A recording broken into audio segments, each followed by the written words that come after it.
பாட்டிலுக்கு 20 ரூபாய், பாட்டிலுக்கு 20 ரூபாய், பாட்டிலுக்கு 20 ரூபாய், 20 ரூபாய், பாட்டிலுக்கு 20 ரூபாய். இப்ப நாங்க பாட்டா ரீல்ஸ் போட்டு ஷார்ட்ஸ் போட்டு ஆட்சி வந்தவங்க தான் இவங்க. திரு ஜோசப் விஜய் தான் உண்மையான பொம்மை முதலமைச்சர் இந்தியா. அந்த பொம்மைக்கு கீ கொடுத்து ஆட்டை வைக்கிறது யாருன்னு கேட்டா ஆதவர்ஜனா. கவர்மெண்டே ஆதவர்ஜனா கையில் தான் இருக்குது. போலீஸ் டிபார்ட்மெண்ட் எல்லாமே ஆதவர்ஜனா தானே. 10 லட்சம் கோடி கடன் இருக்குது. ஐயோ எல்லா பழித்துக்கு என் மேல போடுறாங்களே, எல்லா பழித்துக்கும் என் மேல போடுறாங்க. ஆமா sir, CM Joseph Vijay sir, எல்லா பழி உங்க மேலதான் சார் வரும். யோசிக்காரனை நம்பி யாருன்னா ஆட்சி நடத்தலாம். திமுக மாதிரி தோத்த கட்சி இல்ல, திமுக மாதிரி ஜெயிச்ச கட்சி இல்ல.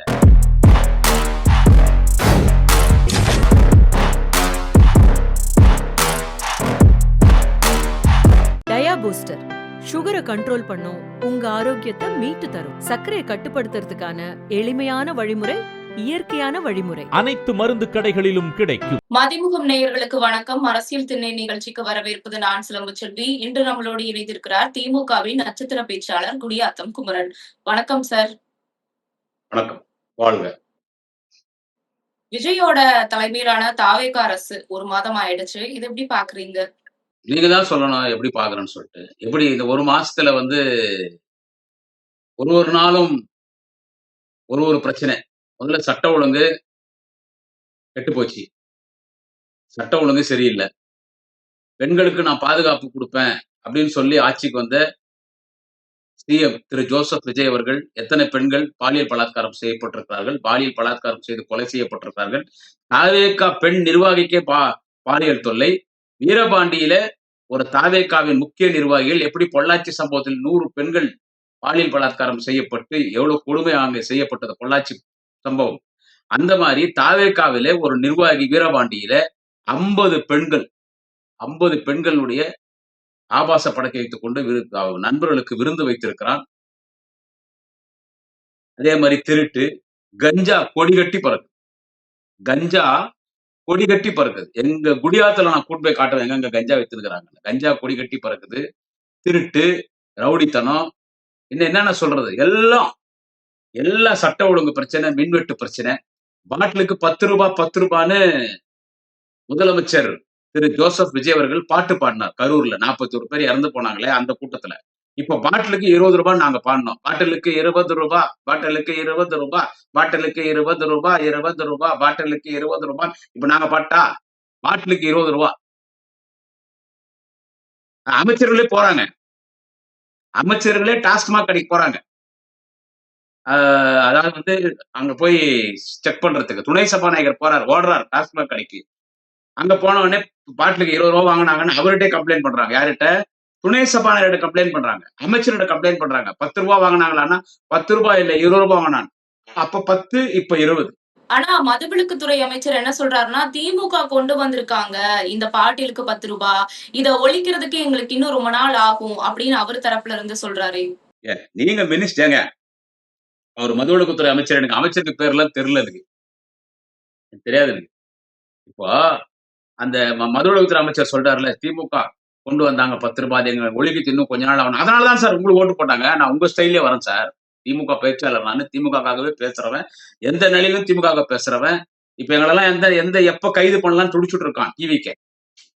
அதாவது திமுக ஆட்சியில நான் ஆதவர்ஜனா எங்க தலைவர் தளபதி முதலமைச்சரா இருக்கும் போது முட்டாள் முதலமைச்சர் அவர் பேசினார். அதுக்கு நான் பதில் கொடுத்தேன். விஜய்க்கு நான் அப்ப பதில் கொடுத்தேன். அப்ப திமுக ஆட்சியில என் மேல எஃப்ஐஆர், குடியாத்த போலீஸ் ஸ்டேஷன்ல என் மேல எஃப்ஐஆர் போட்டாங்க. திமுக ஆட்சியில, அந்த திமுக ஆட்சியில என் மீது போட்ட வழக்குல இப்ப அரெஸ்ட் பண்ண சொல்றாங்க. எப்படி பாருங்க இது. பட் காவல்துறை அதுக்கு ஒத்துக்கல. நடந்தாலும் அதை நம்ம எதிர்கொள்ள வேண்டும். நடந்தாலும் நம்ம எதிர்கொள்ளணும். இப்போ 10 ரூபாய் திமுக ஆட்சியில வாங்கினாங்க, நான் எங்களுக்கு டைம் வேணும்ன்றிய. நீ மினிஸ்டர் இல்ல, கூப்பிட்டு அதிரடியா உத்தரவு போட்டா முடிஞ்சு போச்சு. 10 ரூபாய் வாங்கக்கூடாதுன்னு. அவன் இன்னும் வாங்கிட்டு இருக்கானா, அப்ப நீங்க என்ன ஆட்சி நடத்துறீங்க? நீங்க ஆய்வு பண்றதுக்கு போறீங்க, ஓகே ரைட், அது வரவேற்கத்தக்கது. சுத்துறீங்க, நீங்க தான் மினிஸ்டர், ஆட்சி உங்களுது, நீங்க தான் மதுவிலக்கு அமைச்சர். அவன் 10 ரூபாய் வாங்குறான்னா திமுக எங்கனால எனக்கு கொஞ்சம் டைம் வேணும். இதுக்கு டைம் வேணுமா? இப்ப இந்த 2500 ரூபாய், 3000 ரூபாய், 3500 ரூபாய், அப்புறமா பட்டதாரிகளுக்கு கொடுக்க வேண்டிய உதவித்தொகை, இதுக்கெல்லாம் பணம் வேணும், கொஞ்சம் டைம் கொடுங்கன்னு கேக்குறீங்க. பாட்டிலுக்கு 150 ரூபாய் எம்ஆர்பி ரேட்டு வித்துறான்னு சொல்லிட்டு வரதுக்கு அவன் விற்கணும். அவன் விற்க மாட்டான். 10 ரூபாய் தான் வாங்கி விற்பான். 20 ரூபாய் எக்ஸ்ட்ரா வேணும். அதுக்கு எனக்கு டைம் கொடுக்கணும். எதுக்கு டைம் கொடுக்குறது உங்களுக்கு? அவன் கற்பழிச்சுட்டு இருக்கானே, எத்தனை பெண்கள் பாலியல் பலாத்காரம்.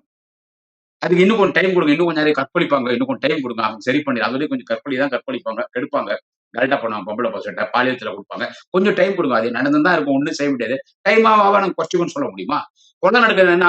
ஜாதி கலவரம் நடந்துச்சுல்ல. ஜாதி கலவரம். உள்ள தூக்கி வெட்டுனாங்களே. ஆமாங்க. அது அப்படிதாங்க வெட்டுவாங்க. இப்பதான் ஆட்சிக்கு வந்துக்கிறோம். 1 மாசம் தான் ஆச்சு.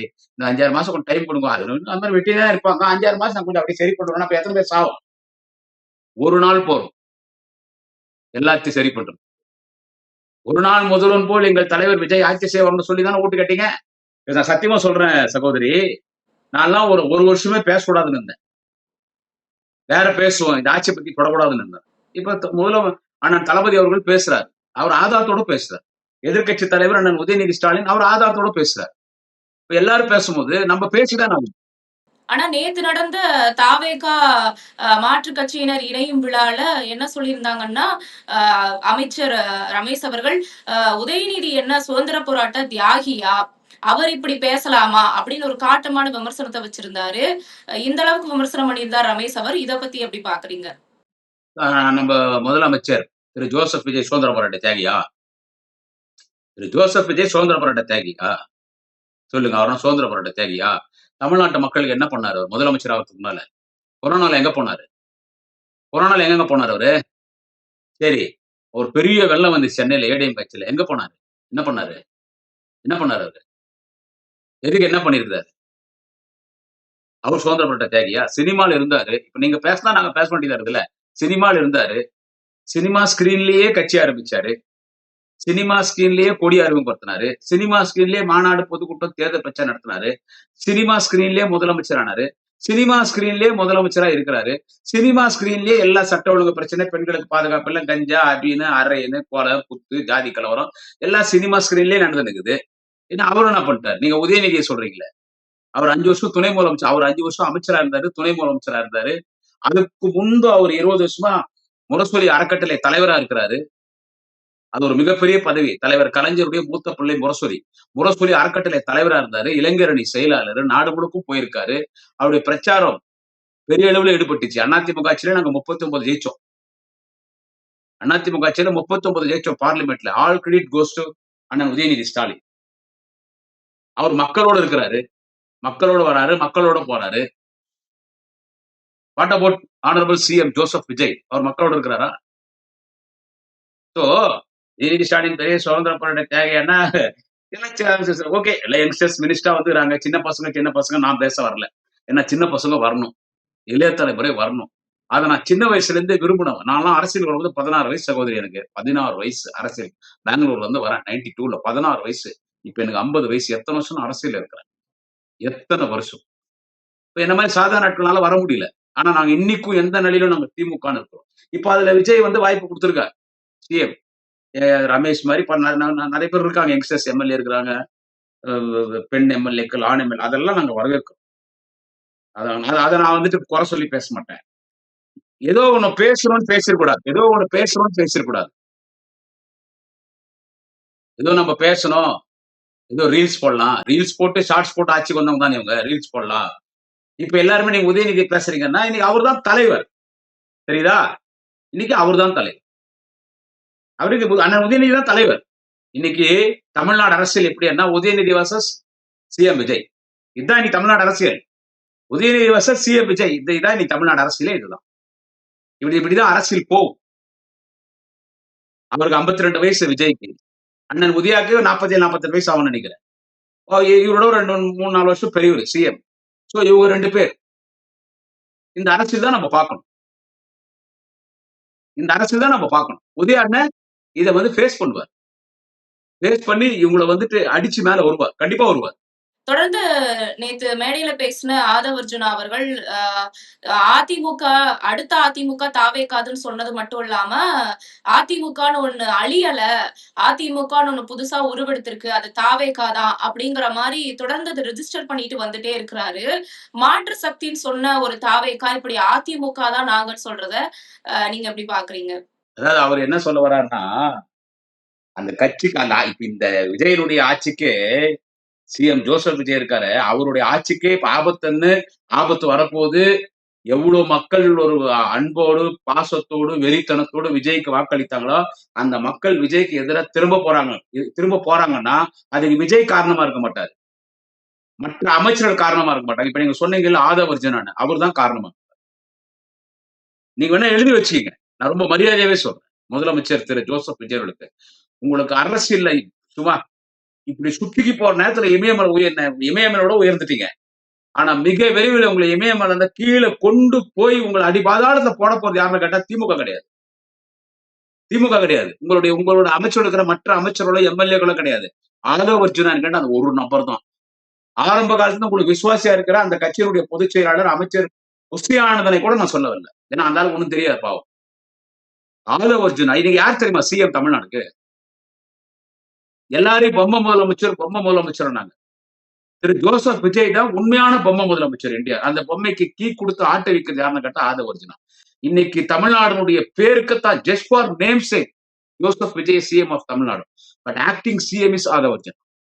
ஆமா ஆதவ அர்ஜுனா தான் இன்னைக்கு கட்சி நடத்துறதும் சரி, ஆட்சி நடத்துறதும் சரி, எல்லாமே ஆதவ அர்ஜுனா தான். அதுவே உங்களுக்கு பெரிய ஆபத்து.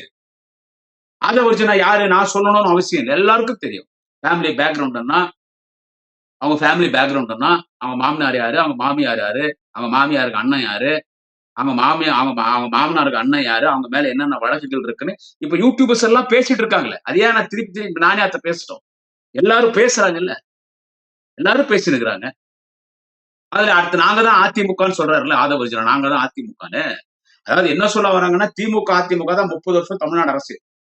30 வருஷம் இல்ல 40 வருஷமாவே திமுக அதிமுக அதிமுக திமுக. இப்ப அதிமுக இடத்துக்கு நாங்க வந்துட்டோம்ன்றாங்க. என்னது? அதிமுக இடத்துக்கு நாங்க வந்தாச்சு. இனி அதிமுகன்ற கட்சி இல்ல. இனி திமுக அதிமுக.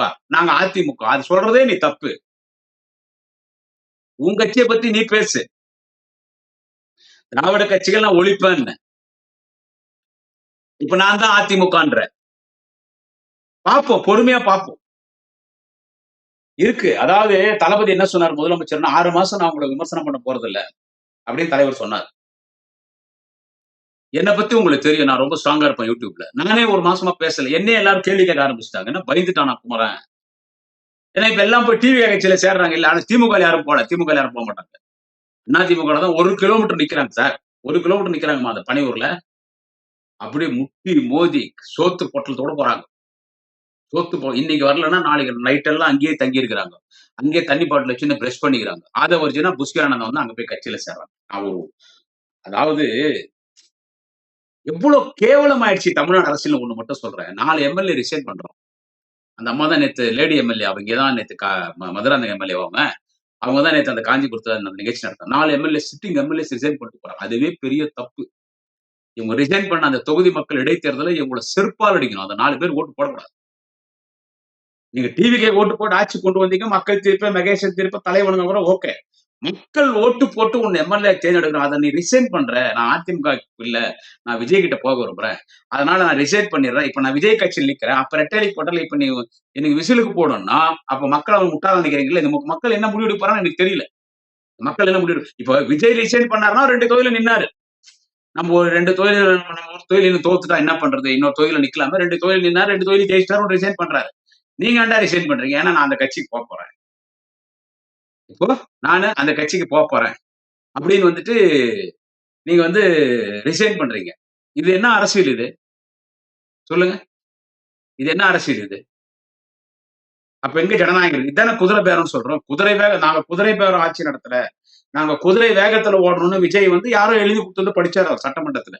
அது குதிரை பேரம் நடத்துறது தாவேக்கான்னு சொல்லி தேமுதிக தேசிய முற்போக்கு திராவிட கழக தலைவர் மரியாதைக்குரிய சகோதரி பிரேமலதா விஜயகாந்த் அவர்கள் அந்த சகோதரி அதை கேட்டாங்க அங்க சட்டமன்றம். அதுக்கு ஒரு மறுநாள் பதில் கொடுத்தாரு. அப்பிக்கப்பே பதில் கொடுத்தோம். தெரியாது அவர். கத்துக்குங்க. வேற ஒண்ணும் நான் சொல்ல வரல. தெரியாது உங்களுக்கு, கத்துக்குங்க. அதாவது என்னன்னு கேட்டீங்கன்னா, இது எப்படி இதை சொல்லணும்னா உண்மையிலே நான் சொல்றேனே, நான் உங்களுக்கு சொல்றேன் பாருங்களேன். இப்போ உண்மையிலே நான் பேசக்கூடாதுன்னு இருந்தேன். ஆனா இவங்க எல்லாம் பேசுறத பார்க்கும்போது சிஎம் தலைவர் தளபதி அவர்கள் பேச ஆரம்பிச்சிட்டார். நான் உதயாநிதி பேச ஆரம்பிச்சிட்டார். இப்ப நாங்கெல்லாம் யூடியூப்ல ரெகுலரா பேசுறோம். இப்ப இவங்க அரெஸ்ட் பண்ணிடுவாங்க, வழக்கு போட்டுருவாங்கன்னு பார்த்தன் பயந்து நாங்க வீட்டுல சும்மா இருக்க முடியும்? நம்மனா கோழிங்களா? 4 வருஷம் நான் கன்மேன் போலீஸ் பாதுகாப்போடு இருக்கிறேன்.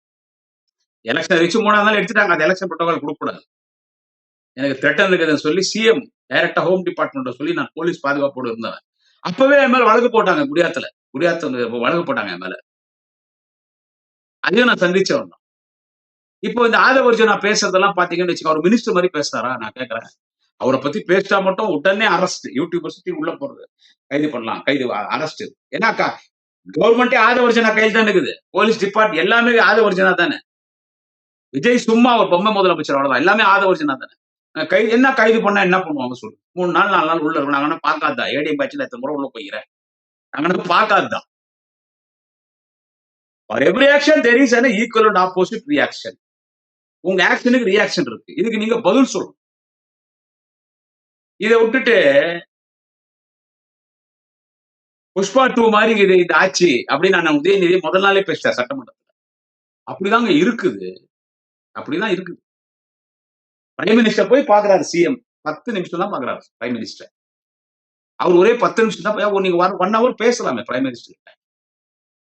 நீங்க 1 hour பேசலாம்ல பிரைம் மினிஸ்டர் கிட்ட. ஏன் 10 நிமிஷத்துல வந்துட்டீங்க? அவர் நீங்க 1 hour பேசணும், அவர் பேசதான் போறாரு. அவர் மற்ற மாநில முதலமைச்சர்கிட்ட பேசுறத விட தமிழ்நாடு முதலமைச்சர் போனா யாரு போனாலும் உட்காந்து பேசுறாரு பிரைம் மினிஸ்டர். நீங்க பேச வேண்டியது தானே? ஏன் வந்துட்டீங்க? ஏன் தமிழ்நாடு கெஸ்ட் ஹவுஸ்ல ஓடுறீங்க? CM sir, Joseph Vijay sir, why are you running? ஏன் ஓடுறீங்க? ஏன் அப்படி ஓடுறீங்க? ஓட்டப்பந்தி மாதிரி. பத்திரிக்கையாளர் வந்து பயந்து கடன்னு ஓடுறான். அந்த 48 டிகிரி வெயில்ல கோட் ஒண்ணு போட்டுக்கின்னு. சரி, அது அவர் ட்ரெஸ் கோடு. நான் கோட்டு போடக்கூடாது, அது விமர்சனம் பண்றாங்க. நான் கருப்பு கோட்டு ஏன் போடுற தெரியுமா? விளக்கத்தை சொல்றாரு. ஏன் சார் நீங்க இன்னும் பத்திரிக்கையாளரை சந்திக்கல? Honourable CM bro, Vijay bro, why? ஏன் நீங்க இன்னும் பத்திரிகையாளர் ஏன் சந்திக்காம இருக்கீங்க? ஒரு முதலமைச்சர் இன்னும் பத்திரிகையாளர் சந்திக்கலையே. கேட்டா மோடி சந்திச்சாங்களா? ஜெயலலிதா சந்திச்சாங்களா? பயப்படுறாரோ? அவன் பயப்படுறாருதான். வேற என்ன மேடம்? பிரசன்ஸ் ஆஃப் மைண்ட்ல ஒரு லீடர்னா கேட்ட கேள்விக்கு 10 நிமிஷம் பதில் சொல்லணும். அது கலைஞர். இவன் டு ஜெயலலிதா, அண்ணன் தளபதி ஸ்டாலின், அண்ணன் உதயநிதி ஸ்டாலின், எடப்பாடி கூட பதில் சொன்னார். நீங்க ஏன் பத்திரிகையாளர்னா அவங்க ஏன்னா இவருக்கு எதனா பேசணும்னா ப்ரிப்பேர் பண்ணி கொடுத்துடணும். அத பேசுவார். பிரஸ் மீட் பண்ணுங்க. இப்போ 1 மாசம் ஆகுது, ரைட்? இது கூட டைம் கேளுங்க. எனக்கு டைம் கொடுங்க கேக்குறீங்க, எல்லாத்துக்கும் கேக்குறீங்கல்ல, இதுக்கும் டைம் எடுத்துக்கங்க. பிரஸ் மீட் பண்ணுங்க சார். நீங்க நான் கட்சி நிகழ்ச்சியில பேசுறது, நான் சட்டமன்றத்தை பேச மட்டும் நீங்க மீடியால காட்டுங்க. நான் பிரஸ் எல்லாம் நான் மீட் பண்ண மாட்டேன்னா எப்படி? என்ன பாலிடிக்ஸ் அது? இது கூட ஒரு கேவலம். நான் சொல்லினே அந்த சப்ஜெக்ட் மாறிட்டேன். எவ்வளவு கேவலமா தமிழ்நாடு அரசியல் போகுதுன்னு பாருங்க சகோதரி. 4 எம்எல்ஏ போய் சேர்றோம் அந்த கட்சியில. நாவேகால போய் சேர்றோம். Sitting MLA. ஆனா எதிர்க்கட்சிகள் என்னதான் குதிரை பேரன்னு குற்றம் சாட்டினாலுமே ஆள் புடிச்சு போற வேலைய தாவேகா பாக்கலன்னு செங்கோட்டையன் சொல்றாரு. வேணும்னா இடி ரைடு கூட எங்க வீட்டுக்கு விட்டுக்கோங்கன்னு மரகதம் சொல்றாங்க. குதிரை பேரம் நடக்கலன்னு ஸ்ட்ராங்கா பேசுறாங்களே சார், இதுக்கு பின்னாடி இருக்கக்கூடிய அப்படிதான் பேசுவாங்க மேடம், அப்படிதான் பேசுவாங்க. சரி, நான் மரகதம் சந்திரசேகர் அந்த சகோதரி கேக்குறேன், நீ எம்எல்ஏ தானம்மா? கடலூர்ல ஒரு சம்பத் 4 பேர் போறாங்க. 4 பேர் 3 பேர் நல்லா சீனியர் தான். நீங்க சிட்டிங் எம்எல்ஏ தானே? யாருக்கு போய் நீங்க கட்சியில சேரணும்? அந்த கட்சிக்கு தலைவர் யாரு? இன்னைக்கு முதலமைச்சரா இருக்கிற திரு ஜோசப் விஜய். அவர் தான் அந்த கட்சியில. ஜோசப் விஜய்ல வரணும். பனையூர் பங்களா, பனையூர் கட்சி ஆபீஸ்க்கோ இல்ல அவர் வீட்டுக்கோ ஒரு எம்எல்ஏங்க நீங்க விஜய் கிட்ட தான் போய் சேர்ந்தாதான் உங்களுக்கு ஒரு பெருமையா இருக்கும். ஆதவர்ஜுனா புஷி ஆனந்த்கிட்ட போய் கட்சியில சேர்ப்பீங்க. அவங்களுக்கு எதுக்கட்டி போயிட்டீங்களா? அவங்களுக்கு எதுக்கட்டி போயிட்டீங்க? நீங்க விஜய் நீங்க எம்எல்ஏ பதவி ரிசைன் பண்ணி போதே தப்பு. சரி, போயிட்டீங்க. அந்த மாதிரி கர்நாடகாவில் நடக்கும், நார்த் இந்தியாவில் நடக்கும் அந்த அரசியல். தமிழ்நாட்டில் அப்படி கிடையாது. இதுதான் ஃபர்ஸ்ட் டைம். ஒரு முறை நான் திருமாவளவன் ரிசைன் பண்ணார். ஏன்னா அவர் உதயசூரில் நின்று ஜெயிச்சார். அதனால இந்த மாதிரி டிஎம்கே முத்திரப்புத்திரான்னு ஒரு முறை ரிசைன் பண்ணார். அப்புறமா அவர் எம்பி எலெக்ஷன்ல அவருக்கும் ஒரு சின்னத்தை உருவாக்கி பானை சின்னத்தை நிக்கிறாரு, ஜெயிக்கிறாரு. எம்எல்ஏ நிக்கிறாங்க, ஜெயிக்கிறாங்க, போறவங்க. நீங்க போய் ரிசைன் பண்ண தப்பு பண்ணிட்டீங்க. யார்கிட்ட போய் நீ கட்சியில சேர? ஆதவர்ஜுனா புஷ்யாண்ட போய் கட்சியில நீங்க சேர்றீங்கன்னா அப்புறமா என்ன? நீங்க ஜெயலலிதா தலைமையில நீங்க எல்லாம் அமைச்சரா இருந்தீங்க. ஜெயலலிதா தலைவரா ஏத்துனவங்க ஒரு மிகப்பெரிய இயக்கத்தில் நீங்க பணியாற்றி இந்த அளவு கேடுகட்டு போயிட்டீங்களே. தமிழ்நாடு மக்கள் இதை பத்தி என்ன நினைக்கிறீங்க? அவர் சிஎம் விஜய் தெளிவா சொல்லிட்டாரா, இனிமே யார் கட்சியில சேர்ந்தாலும் சரி, இன்னும் 10 எம்எல்ஏ வந்தாலும் சரி, நான் வீட்டுக்குள்ள போயிட்டா வெளியே வர மாட்டேன். என்னெல்லாம் டிஸ்டர்ப் பண்ணாதீங்க. அது புஷி ஆனந்தன், ஆதவன் 2 பேர் பாத்துங்க அவ்வளவுதான். என்கிட்டலாம் யாரும் கூப்பிடணும். வரேன்னா நீங்க அவங்கள நீங்க பாத்துங்க, கூப்பிடுறதுல நீங்க பாத்துங்க. அப்ப இதுல இருந்து என்ன தெரியுது? கட்சியோ கண்ட்ரோல்ல இல்ல. ஆட்சியோ கண்ட்ரோல் இல்லன்னா, சரி உன் கட்சி விட்டுரு. அது அது அது உன் கட்சி. அது உன் விவகாரம். ஆட்சி உன் கண்ட்ரோல் இல்லன்னா தமிழ்நாடு என்ன ஆகப்போகுது? திமுக அழிஞ்சு போச்சு. இனி அவ்வளவுதான் திமுக இல்லன்னு பேசுறாங்களே. சின்ன சின்ன அ அங்க இருக்கிற அந்த குட்டி பசங்கலாம் பேசுறாங்களே. நான் கேட்கிறேன், திமுகன்னு ஒரு கட்சி அண்ணா திமுக முடிஞ்சிருச்சு. திமுகவும் இல்லன்னா தமிழ்நாடு என்ன ஆகுறது? தமிழ்னா என்ன ஆகுறது? ஆதவர்ஜுனா கையில போறதா? ஆதவர்ஜுனா கையிலே போறது? யோசிக்கணும் இது. இங்க யாரு விமர்சனம் பண்ணணும், யார் மனசு புண் பண்ணுன்றதெல்லாம் நான் பேச வரல. யோசிக்கணும். நீங்க யோசிக்கணும் சார். நீங்க யோசிக்காம இப்படி நீங்க போனா யார் பிரச்சனை சந்திக்க போறீங்க? தமிழ்நாடு மக்கள் நீங்க தான் பிரச்சனை சந்திக்க போறீங்க. 10 லட்சம் கோடி கடன் இருக்குது. ஐயோ எல்லா பழித்துக்கும் என் மேல போடுறாங்களே, எல்லா பழித்துக்கும் என் மேல போடுறாங்க. ஆமா sir, CM Joseph Vijay sir, எல்லா பழி உங்க மேலதான் சார் வரும். Because you are honourable chief minister of Tamil Nadu, you are head of the Tamil Nadu. எல்லா என்ன பிரச்சனை வந்தாலும் அதுக்கு நீங்க தான் பொறுப்பு. இப்ப எத்தனை பெண்கள் பாலியல் பலாத்காரம், கற்பழிச்சு கொலை பண்றான், ஜாதி கலவரம், கஞ்சா பிடிக்கிறான், எவ்வளவு பிரச்சனை நடக்குது. இந்த ஒருத்தன் வீரபாண்டியில பொள்ளாச்சி மாதிரி பண்ணிக்கிறான் அவன் கட்சிக்காரன் ஒருத்தன். அதுக்கெல்லாம் நீங்க தான் பொறுப்பு. நீங்க சொல்லி நடக்கல. ஆனா உங்க மேலதான் பழி வரும். உங்க ஆட்சி தான் பொறுப்பு. இப்படிதான் திமுக ஆட்சி இல்ல. உங்க ஆட்சி தான் பொறுப்பு. தளபதி ஸ்டாலின் அன்னைக்கு சொன்னாரு எங்க தலைவர் சிஎம் இருக்கும்போது, அதிகமா மழை வந்தாலும் முதலமைச்சராகி என்னதான் மக்கள் குறை சொல்லுவாங்க. அப்பா ஸ்டாலின் முதலமைச்சரா நிறைய மழை வருதுப்பா. மழையே வரலனாலும் என்னதான் குறை சொல்லுவாங்க. ஸ்டாலின் முதலமைச்சர் மழையே வரல. எது நடந்தாலும் முதலமைச்சர் தான் குறை சொல்லுவாங்க. ஆட்சி தான் குறை சொல்லுவாங்க. இன்னும் ஒண்ணுமே இல்லையே சார் விஜய் சார். இன்னும் ஒண்ணுமே இல்லையே சார். 1 மாசம் தான் சார் ஆகிக்குது. நாங்க இந்த 5 வருஷமும் நாங்க தான், அடுத்த 5 வருஷமும் நாங்க தான், இன்னும் 50 வருஷம் நாங்க தான் பேசுறீங்க. ஆனா எங்களுக்கு கொஞ்சம் டைம் கொடுங்கன்னு தாவேகா தரப்புல இருந்து கேக்குறாங்களே சார் தொடர்ந்து. நான் என்னுடைய தனிப்பட்ட கருத்து நான் சொல்லிட்டா? என் தனிப்பட்ட கருத்து டைம் கொஞ்சம் கொடுங்கன்னு கேக்குறீங்களா? எடுத்துக்கோங்க. உங்களால் செய்வீங்களா? ஏன்னா நானும் தமிழ்நாட்டின் குடிமகன். I am one of the citizen of Tamil Nadu. எனக்கு கொஞ்சம் டைம் கொடுங்கன்றீங்கல்ல? எவ்வளவு டைம் வேணும் உங்களுக்கு? எடுத்துக்கோங்க. எவ்வளவு டைம் வேணும்? நீங்க உங்களால அச்சீவ் பண்ண முடியுமா? அச்சீவ் பண்ணா குடியாத்துக்கு அப்புறம் பாராட்டி வீடியோ போடுறேன். அந்த ஒரிஜினலா மினிஸ்டர் அனுப்புறவங்கள அப்படியெல்லாம் வல்கரா பேசக்கூடாது. குடியாத்துக்கு குமரம் ஒருத்தன் பேசினா என் மேல வழக்கு போடலாம், கைது பண்ணலாம். கையில செல்போன் வச்சு அத்தனை திமுக காரணம் ஆதவர்ஜனா பர்சனல் லைஃப் ஃபேமிலி பத்தி பேச ஆரம்பிச்சிட்டானா தாங்குவீங்களா? அவனை நம்ம கட்டுப்படுத்த முடியாது. என்ன வேணாலும் என் கட்சி கட்டுப்படுத்த. இப்ப என் கட்சியில சொல்லிட்டாங்க, முன்ன மாதிரி ஸ்டைல் வேணாம், யாரையும் ஒருமையில பேசாத. தாவே தேக்கார பேசும்போது அவன் குடும்பத்துக்கு இருக்கிற பெண்களை பத்தி பேசாத என்கிட்ட சொன்னாங்க. ஓகே ரைட், தலைமை சொல்லதான் ஏத்துக்கிறேன். அதனால பேசாம இருக்க முடியாது. விமர்சனம் விழிச்சு ஆரம்பிச்சா நீங்க தாங்குவீங்களா? இது சர்வாதிகார நாடு இல்ல. இது சர்வாதிகார அதிகாரி தான் ஆட்சி நடத்துறோம். அதிகாரி தான் உங்களை வழி நடத்துறோம். உங்களை வழி நடத்துறது யாருன்னு கேட்டா அதிகாரி. நான் இன்னொன்னு கேக்குறேன், ஜோசிக்காரனை நம்பி யாருன்னா ஆட்சி நடத்தலாம்? சொல்லுங்க சகோதரி. யார் அவன் ரத்தன் பண்டித்? அவன் வரலாறு என்னன்னு தெரியுமா யாருக்குன்னா? விஜய் கிட்ட சிஎம் ஜோசப் விஜய் கிட்ட அந்த ரத்தன் பண்டித்தை கூட்டு வந்து விட்டது யாரு? புஷி ஆனந்த் தான் நினைக்கிறேன். சரி இப்ப அமைச்சராகிறாரு, போய்ச்சாளர் புஷி. அவன் யாரு தெரியுமா?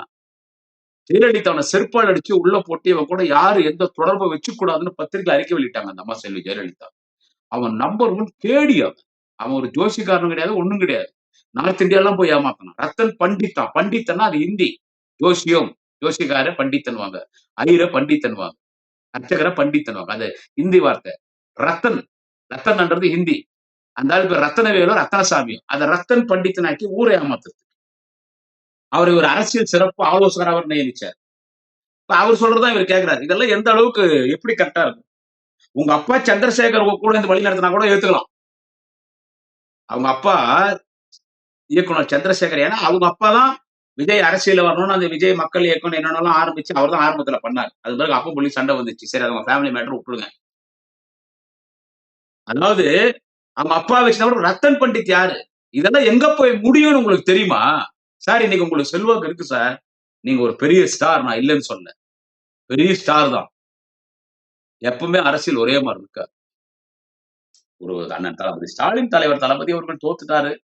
அதை வச்சு நீங்க கிண்டல் பண்ணி பேசுறேன்னா தேர்தலில் வெற்றி தோல்வி ஒன்று சகஜம். காமராஜர் தோத்திருக்காரு, அண்ணா தோத்திருக்காரு, இவ்வளவு பெரிய தலைவர்லாம் தோத்திருக்காரு. அது சகஜம்.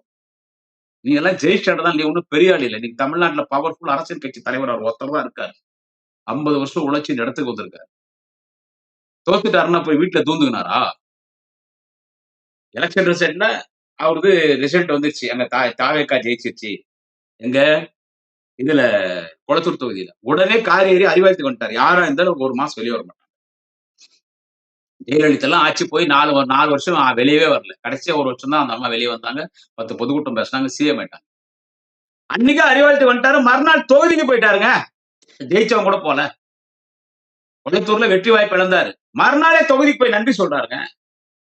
தினமும் அறிவாலயத்து வராங்க, கட்சி வேலை ஆரம்பிச்சிட்டாருங்க. ஃபாஸ்டா இருக்கு.